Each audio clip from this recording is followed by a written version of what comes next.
जहाँ सुमति तहाँ संपत्ति नाना, जहाँ कुमति तहाँ विपत्ति निदाना।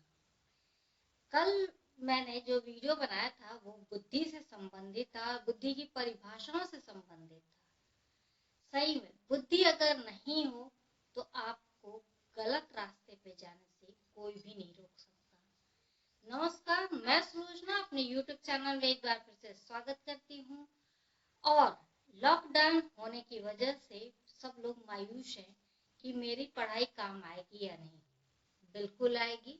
आप मन लगा कर के पूरे मनोयोग से आप अपने एग्जाम की तैयारी कीजिए, और जो भी मैं टॉपिक दे रही हूँ, जो भी मैं आपको कॉन्सेप्ट दे रही हूँ, आप उसे मेमोराइज कीजिए और बस आगे बढ़िए। आज मैं बुद्धि के 2 सिद्धांतों को ले रही हूँ। पहला सिद्धांत है स्पीयरमैन का सिद्धांत। स्पीयरमैन 1927 में अपना ये सिद्धांत दिए थे, और इनके सिद्धांत को हम लोग क्या कहते हैं?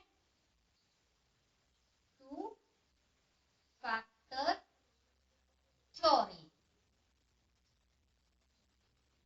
ठीक है, 2 फैक्टर थ्योरी इसलिए इनके सिद्धांत को कहा जाता है क्योंकि इन्होंने सिर्फ 2 चीजों को बुद्धि का, संपूर्ण बुद्धि के लिए इंडिकेट कर दिया। पहला है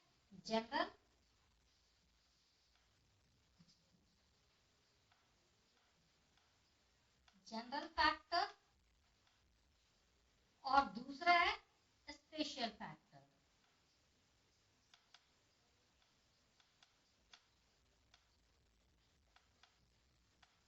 ठीक है, अब इनके अनुसार ये 2 चीजें बिल्कुल सटीक है, क्योंकि हर एक इंसान में जनरल फैक्टर भी होता है और कुछ खास, जो कि आपके कुछ खास कला, आपके कुछ खास खासियत से संबंधित होता है, वो स्पेशल फैक्टर कहलाता है।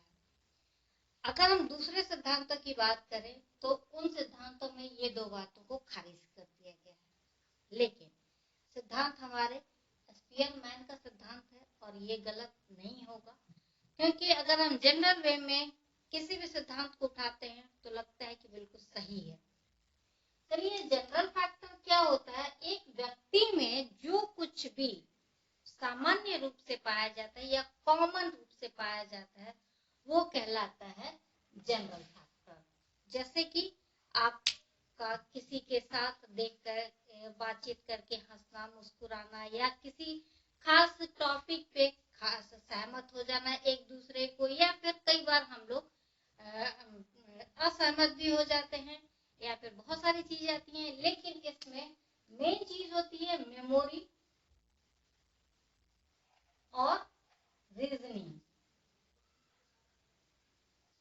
ये 2 चीजें जो होती हैं वो होती हैं जनरल फैक्टर, जो कि हर किसी में होती है। चलिए एक उदाहरण से समझते हैं। अगर कोई कहता है कि गर्ल्स की जो सबसे पसंदीदा कलर होता है वो कौन सा होता है, तो एक ही बात जुबान पे आती है, पिंक कलर। क्यों? क्योंकि कॉमनली अगर देखा जाए तो pink colour is the favourite colour of all girls. ये कलर हर किसी लड़की की पसंद होती है। वैसे ग्रीन भी हो सकती है, रेड भी हो सकती है, ऐसा हम नहीं कहते हैं कि नहीं हो सकती। और दूसरी चीज कि अगर आपकी मेमोरी में कोई भी बात पहले से है और उसको आप यूटिलाइज कर रहे हैं आज की डेट में, तो वो आपकी जनरल फैक्टर में आ जाएगी। या फिर रीजनिंग के माध्यम से, रीजनिंग को डेवलप करना होता है, आपको बहुत सारी प्रैक्टिस करके जब आप उसको डेवलप कर लेते हैं तो वो आपके माइंड में सेट हो जाता है और आप उसको यूटिलाइज करने लग जाते हैं, वो भी जनरल फैक्टर हो जाता है। लेकिन स्पेशल फैक्टर क्या होता है? जैसे कि कोई व्यक्ति है और वो मैथ में प्रवीण है, कोई आर्ट्स में प्रवीण है, और कोई डांस में प्रवीण होगा। अच्छा, ये जो मैथ, आर्ट्स और डांस जो है, सबकी अपनी अपनी टेक्निक हो जाती है। मैथ भी कुछ लोग शॉर्ट मेथड से सॉल्व करने लग जाते हैं, बहुत ही छोटे में, जहाँ 5 स्टेप होता है वहाँ 2 या 3 स्टेप में मैथ को पूरा खत्म कर देते हैं। वो उनकी अपनी खासियत होती है कि वो उस चीज को किस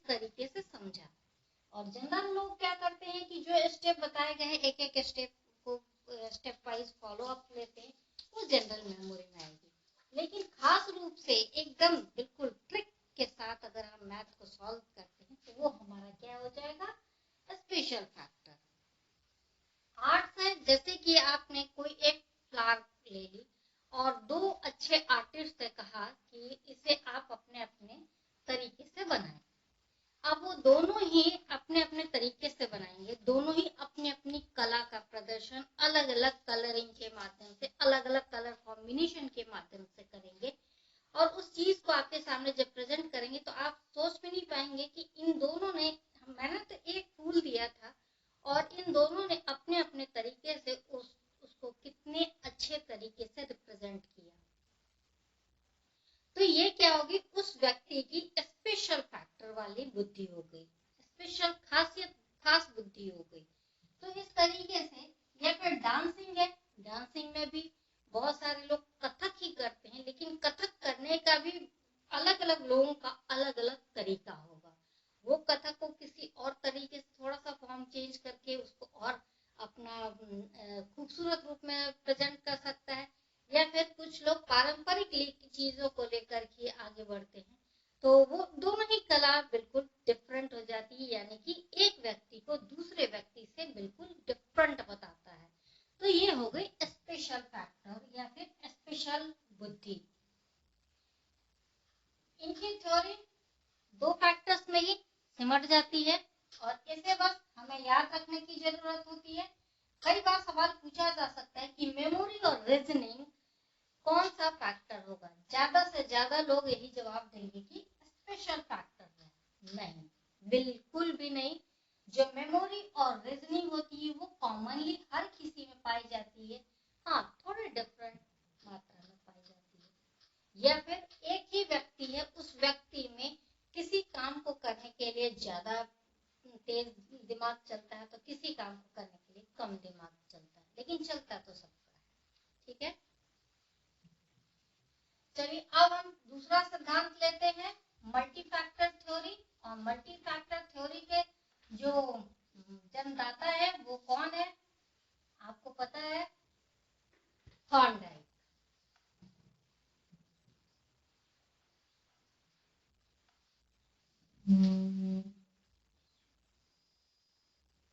अब इन्होंने जो स्पीयरमैन का टू फैक्टर थ्योरी था उसको बिल्कुल खारिज कर दिया और उन्होंने अपना मल्टी फैक्टर थ्योरी दिया। इनका भी सिद्धांत अपनी जगह पर अगर देखा जाए तो बिल्कुल सही सिद्धांत है, बहुत सटीक सिद्धांत है। क्यों? क्योंकि इनके अनुसार यदि हम अपने माइंड में देखें, खुद में अगर हम देखें तो हम पाएंगे कि हमारे अंदर एक नहीं कई क्षमताएं हैं। अगर एक क्षमता से हमारा काम चल जाता है तो बहुत अच्छी बात है, लेकिन हमारे अंदर अद्भुत बहुत सारी क्षमताएं हैं। जैसे एक ही व्यक्ति बहुत अच्छा मैथ सॉल्व कर सकता है तो दूसरी तरफ बहुत अच्छा डांस भी कर सकता है, बहुत अच्छा गाना भी गा सकता है, या बहुत अच्छा पिक्चर्स भी बना सकता है, स्केचिंग भी कर सकता है। तो इस तरीके से एक व्यक्ति में कितनी सारी वैरायटी आ गई। तो यहाँ पे हम इनके सिद्धांत को भी क्रॉस नहीं कर सकते हैं, लेकिन Thorndike was anti of Spearman. Spearman के जो सिद्धांत है या स्पीयरमैन को इन्होंने बिल्कुल खारिज किया और उन्होंने मल्टी फैक्टर दे दिया, बहुत सारे उसमें दे दिया। अब इसको हम एक एग्जांपल से समझ सकते हैं कि जैसे मैथ है और डांस है। चलिए हम देखते हैं कि ये दो हमारे पास कार्य हैं और इन दो कार्यों को करने के लिए बहुत सारे अनकॉमन चीजें होंगी, लेकिन बहुत सारी कॉमन चीजें होंगी। जैसे इसमें पहला होगा कि स्टेप बाय स्टेप काम करना होगा।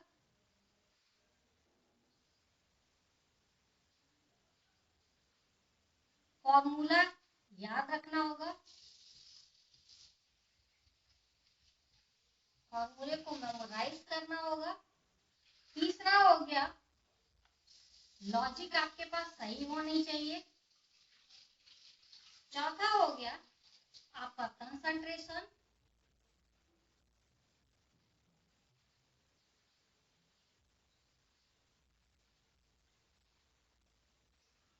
पांचवा हो गया आपके रीजनिंग। कई बार रीजनिंग भी काम आती है। यहाँ पे डांसिंग में सबसे पहली जरूरत होती है फिजिकल फ्लेक्सिबिलिटी।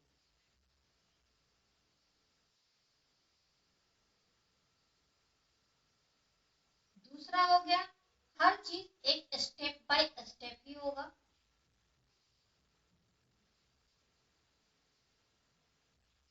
तीसरा कंसंट्रेशन होना ही चाहिए।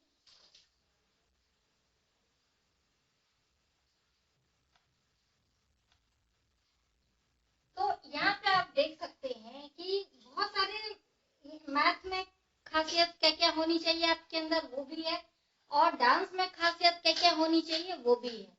अब देखिए यहाँ पे स्टेप बाय स्टेप, मैथ में हमेशा हर चीज स्टेप बाय स्टेप आपके माइंड में होना चाहिए, जो कि डांस में भी होना चाहिए। यानी कि पहला जो फैक्टर है दोनों ही कॉमन है, दो आर्ट्स के लिए, दो कार्यों के लिए, ठीक है। दूसरा है फॉर्मूला याद करके रखना। इसमें फॉर्मूला नहीं होता है, लेकिन इसमें फिजिकल फ्लेक्सिबिलिटी होती है। यहाँ पे माइंड में फ्लेक्सिबिलिटी होती है,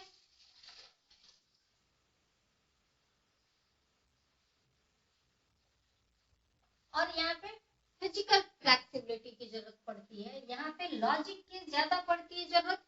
कई बार क्या होता है कि हम लोगों के सामने प्लस माइनस वाला जो सिद्धांत आ जाता है, या फिर प्लस माइनस का जो सॉल्यूशन हमें करना होता है, कई बार हम वहाँ पे गड़बड़ कर जाते हैं। क्यों? क्योंकि हम वहाँ पे अपना लॉजिक इस्तेमाल नहीं कर पाते हैं। उसी तरीके से डांस में कई बार क्या होता है कि हमारी मेमोरी की सबसे ज्यादा जरूरत होती है। वहां पे अगर हमारे पास मेमोरी अच्छी नहीं है तो हमने अपने काम को सही अंजाम नहीं दे सकते हैं। यहाँ पे ये मेमोरी हो गई फोर्थ, इसमें भी मेमोरी की तो जरूरत पड़ेगी ही। तो इसका सिक्स और इसका फिफ्थ दोनों ही सेम हो गया। तो बहुत सारी चीजें हैं जो दो कार्य हमारे सामने अगर दिए जा रहे हैं, और हमें सोचने की जरूरत है कि दोनों कार्यों में कौन सी चीज है जो कॉमन है, और दोनों ही में कॉमन होती है। तो यहाँ पे क्या हमने देखा कि जो मल्टी फैक्टर थ्योरी होती है वो एक जगह अगर काम आती है तो दूसरे जगह भी वो कई बार काम आ जाती है। इसी वजह से इन्होंने मल्टी फैक्टर थ्योरी इजाद किया था, और इसी चीज को ध्यान में रखते हुए उनका कहना था कि बुद्धि जो है वो मल्टीपल फैक्टर्स का कॉम्बिनेशन होता है।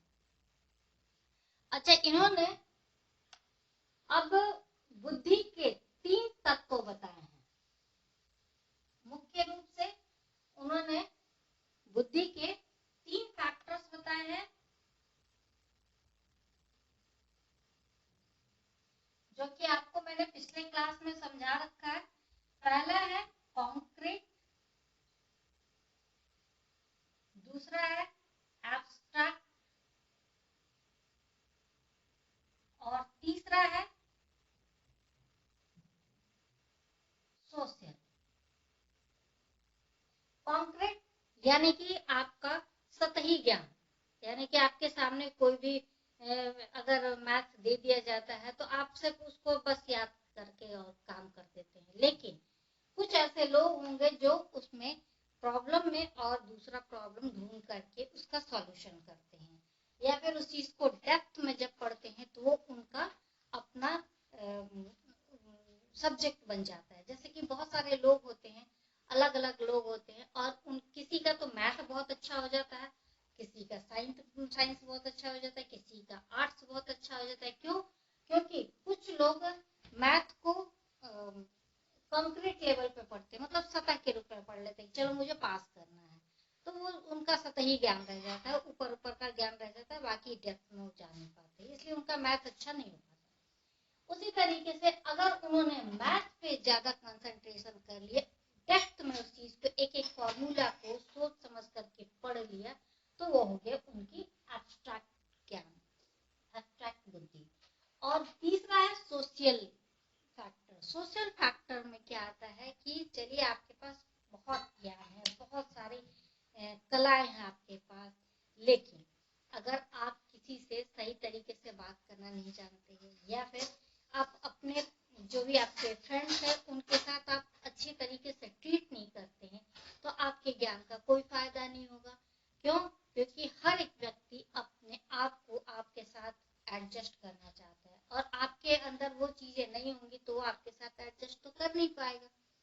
तो इसलिए आपको सोशल फैक्टर पे भी पूरा ध्यान देना होगा। तो अपने अंदर कॉन्क्रीट फैक्टर को भी डेवलप करना होता है, एब्स्ट्रैक्ट को भी और सोशल को भी। लेकिन कॉन्क्रीट जो है अगर आपने उसे डेप्थ में करना है तो आपको अपने अंदर एब्स्ट्रैक्ट जो थिंकिंग होती है, वो इंटेलिजेंस होती है, उसको मोटिवेट करना होता है ताकि आप किसी भी चीज को डेप्थ तक पढ़ सकें। अच्छा, अब उन्होंने थॉर्नडाइक ने इतनी सारी बातें तो कह दी, अब एक चीज उन्होंने और दिया और वो है एक टेस्ट। उन्होंने जो टेस्ट बताया उसका नाम है CAVD। सी का मतलब क्या हो गया? कंप्लीशन। कंप्लीशन का मतलब हो गया कि इनकम्प्लीट कोई सेंटेंस दे दिया गया, आप उसे कंप्लीट करें। अब इससे क्या होगा कि आपके अंदर जो भी भाव चल रहे हो उसका पूरा पता लगाया जा सकेगा। दूसरा है अर्थमेटिक, ए फॉर अर्थमेटिक। इससे क्या होगा कि आपके अंदर जो बेसिक अर्थमेटिकल कैलकुलेशन करने की क्षमता है या नहीं। जैसे अगर आप कहीं पे जाते हैं, दुकान पे जाते हैं, कहीं आपने कोई पैसा देना है और वो आपको कितना लौटा है, आपको हो सकता है कई बार मैथमेटिकल कैलकुलेशन नहीं आने की वजह से आप वहां पे मार खा सकते हैं। तो ये चीज उन्होंने दिया। तीसरा है वी फॉर वोकैबुलरी। वोकैबुलरी में क्या होता है कि आपके पास अगर शब्दों का भंडारण है तो आप कहीं भी किसी भी बड़े से बड़े महफिल में आप अपने रौब जमा सकते हैं, अपनी धाक बना सकते हैं और आप अपने आप को एक अलग व्यक्तित्व के रूप में प्रेजेंट कर सकते हैं। तो वोकैबुलरी भी आपकी होनी ही चाहिए। और चौथा उन्होंने दिया डायरेक्शन। यानी कि कई बार हमने सवाल पूछा जाता है, मैथ में ही पूछा जाएगा या फिर आप जनरल वे में कह सकते हैं कि यहाँ से मतलब कि आप पूर्व से निकल रहे हैं तो पश्चिम की ओर जाएंगे, पश्चिम की ओर जाना और पश्चिम की ओर जाकर के लेफ्ट मुड़ जाना। अब पश्चिम का लेफ्ट क्या डायरेक्शन होगा ये आप अगर जानते हैं तो आप डेफिनेटली अपने किसी भी प्रॉब्लम का या रोड पे आप अगर निकल चुके हैं तो आपको अपना डायरेक्शन तय करने में आपको परेशानी नहीं आएगी। तो इन्होंने ये टेस्ट बनाया और इस टेस्ट में इन 4 तरीके के प्रॉब्लम्स को लिया और इन चारों